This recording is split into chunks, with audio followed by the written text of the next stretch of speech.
வணக்கம். ஜெயா செய்திகளுக்காக ஸ்ரீதர் நாராயணன். தலைப்புச் செய்திகள்.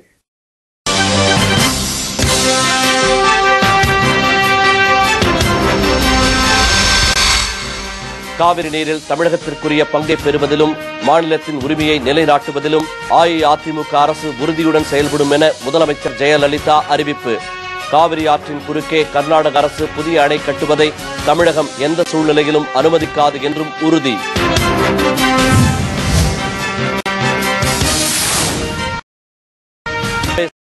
திருச்செந்தூருக்கு ஜெயலலிதா தொடங்கி வைத்தார். பணிபுரியும் அலுவலர்களுக்கு 2 கோடி ரூபாய் செலவில் மடிக்கணினி வழங்கும் திட்டமும் துவக்கம்.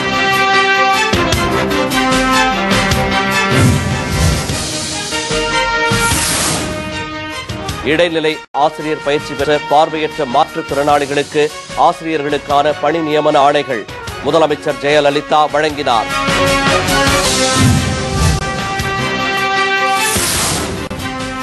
தேசிய ஊரக மருத்துவ சேவை திட்டத்திற்கு ஆம்புலன்ஸ் வாகனங்கள் வழங்கியதாக பொய்க்கணக்கு காட்டி 100 கோடி ரூபாய் ஊழல் புரிந்துள்ளதாக ப. சிதம்பரத்தின் மகன் மீது குற்றச்சாட்டு.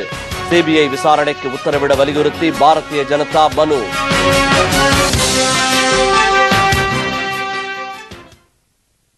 காவிரி நீரில் தமிழகத்திற்குரிய பங்கை பெறுவதிலும் தமிழகத்தின் உரிமையை நிலைநாட்டுவதிலும் அஇஅதிமுக அரசு உறுதியுடன் செயல்படும் என்று முதலமைச்சர் செல்வி ஜெயலலிதா சட்டப்பேரவையில் திட்டவட்டமாக தெரிவித்துள்ளார்.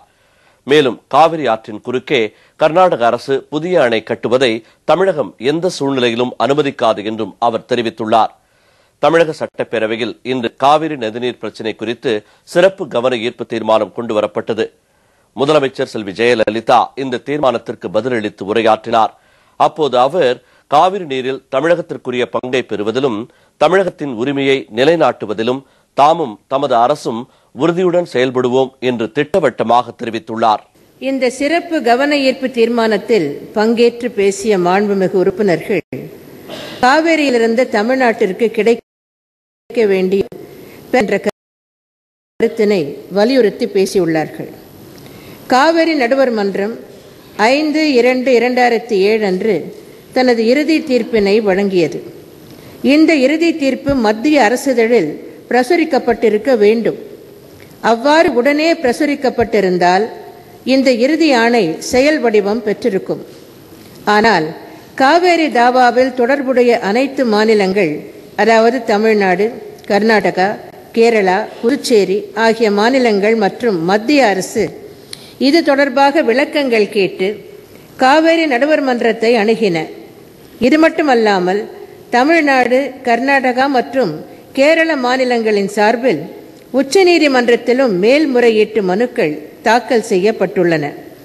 இந்த மேல்முறையீட்டு மனுவில் மத்திய அரசும் தன்னை இணைத்துக் கொண்டுள்ளது. இந்த சூழ்நிலையில் 2011ஆம் ஆண்டு மே மாதம் நான் முதலமைச்சராக பொறுப்பேற்ற பிறகு 14/6/2011 அன்று மாண்புமிகு பாரத பிரதமரை புதுடெல்லியில் சந்தித்த போது காவேரி நடுவர் மன்றத்தின் இறுதி ஆணையை மத்திய அரசிதழில் வெளியிடுவது, காவேரி மேலாண்மை வாரியத்தை அமைப்பது உட்பட பல்வேறு கோரிக்கைகள் அடங்கிய மனுவை அளித்தேன். காவேரி நடுவர் மன்றத்தின் இறுதி ஆணையை மத்திய அரசிதழில் வெளியிடவும், காவேரி மேலாண்மை வாரியத்தை அமைக்கவும் மத்திய நீர்வள அமைச்சகத்திற்கு அறிவுரை வழங்குமாறு 17/10/2011 அன்று நான் மாண்புமிகு பாரத பிரதமர் அவர்களுக்கு மீண்டும் கடிதம் மூலம் வலியுறுத்தினேன். ஆனால் இக்கோரிக்கை மத்திய அரசால் இது நாள் வரை நிறைவேற்றப்படவில்லை. இது குறித்து தமிழக அரசு மத்திய அரசு தொடர்ந்து வற்புறுத்தி வருகிறது. காவிரி நடுவர் மன்றத்தின் இறுதி ஆணை மத்திய அரசின் அரசிதழில் வெளியிடப்படும் வரை அதன் 25/6/1991 நாளிட்ட இடைக்கால ஆணை அமலில் இருக்கும் என்பது தமிழ்நாடு அரசின் நிலைப்பாடு. 16/10/2008 அன்று நடைபெற்ற காவேரி கண்காணிப்பு குழுவின் 23வது கூட்டத்தில் அதன் தலைவரும் இதே கருத்தை உறுதி செய்துள்ளார். தற்போது நடைமுறையில் உள்ள இடைக்கால ஆணையின்படி நீரை விடுவிப்பதற்கான பாசன ஆண்டு என்பது ஜூன் மாதம் முதல் அடுத்த ஆண்டின் மே மாதம் வரை ஆகும். இம்முறையே காவிரி நடுவர் மன்றத்தின் இறுதி ஆணையிலும் உறுதிப்படுத்தப்பட்டுள்ளது.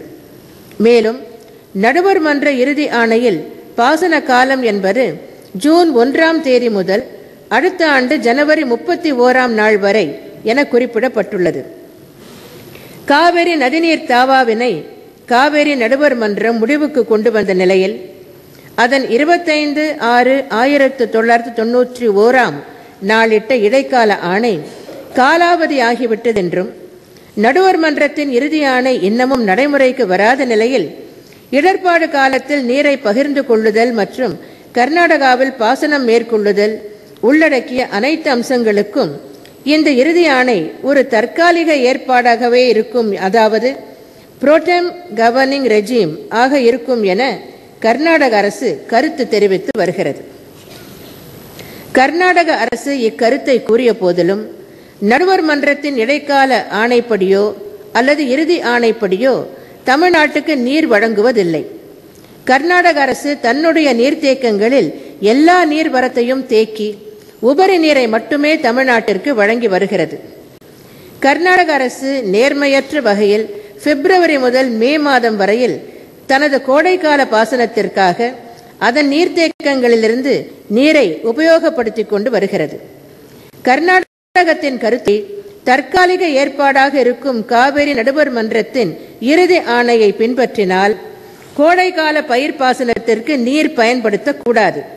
ஆனால் கடந்த 2007, 2008 முதல் 2010, 2011ஆம் ஆண்டு வரையில் கர்நாடகாவின் 4 பெரிய நீர்த்தேக்கங்களிலிருந்து, அதாவது ஹேரங்கி, ஹேமாவதி, கிருஷ்ணராஜசாகர் மற்றும் கபினி அணைகளிலிருந்து கோடைகால பாசனத்திற்காக பிப்ரவரி முதல் மே வரையில் 42 டிஎம்சி அடி முதல் 73 டிஎம்சி அடி வரை நீரினை பயன்படுத்தி உள்ளது.